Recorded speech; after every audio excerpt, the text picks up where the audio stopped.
So you might or might not know this, but me personally, I'm Taiwanese. My entire family comes from Taiwan, and our culture has a lot in common with the traditional Chinese culture. We share a lot of the same food, traditions, and holidays. In fact, most of Asia's cultures are somewhat tied to the traditional Chinese culture.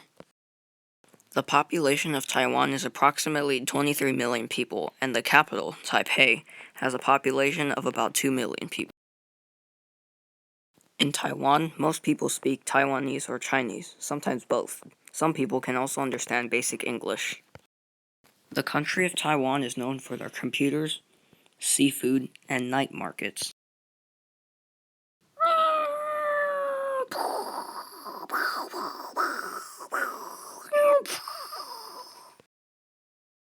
Don't worry, everyone, it's just the Chinese New Year fireworks.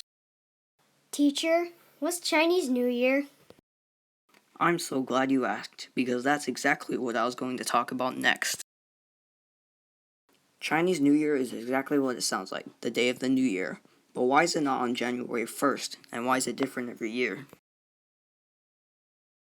Well, Chinese New Year is based on the ancient Chinese calendar, which is different from our modern calendar, so Chinese New Year is usually around late January and February.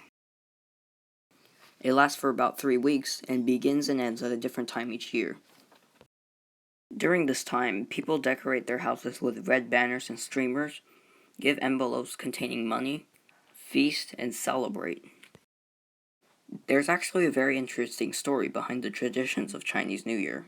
Legend has it that a long time ago, there used to be a monster that lived at the bottom of the sea. Once every year at midnight, it will come up to the surface to eat the animals and villagers in a nearby town. Everyone in the villages will hide in the mountains on this day. One year, a traveler stopped at the village looking for shelter, but everyone was hurrying into the mountains. Finally, someone agreed to take care of him and explained why everyone was running. The traveler was so thankful that he promised to scare away the monster. He then spent the rest of the day decorating all the houses. When midnight came, the monster rose out of the sea and headed toward the village with a hungry belly, but it froze in its tracks when it saw the red decorations on the houses. As it roared with rage, fireworks suddenly went off, scaring the monster back into its home in the sea.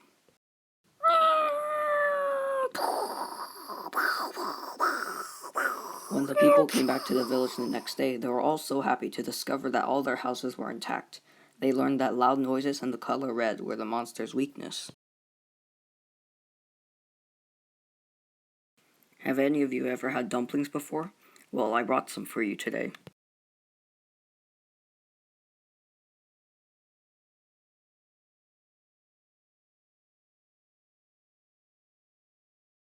Teacher, I just saw a dragonfly past our classroom.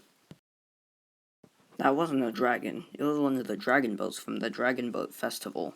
Let's go outside to watch.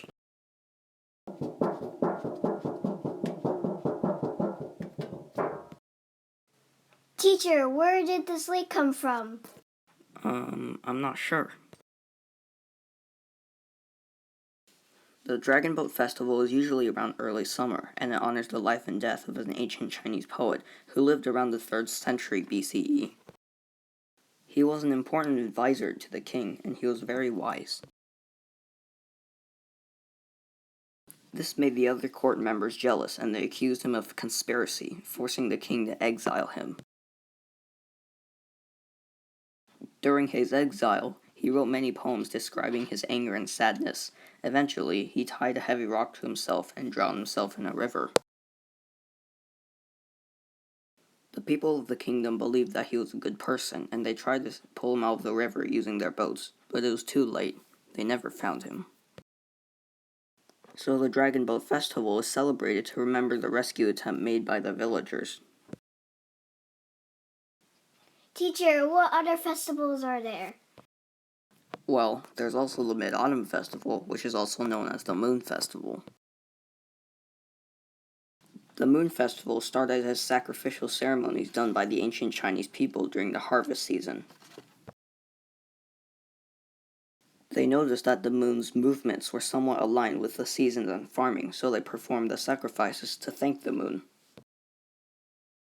Today, people eat mooncakes, light lanterns, and perform dragon dances and lion dances. The Moon Festival is on the 15th day of the 8th month of the ancient Chinese lunar calendar.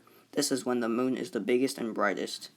In 2019, the Moon Festival will be from September 13th to September 15th.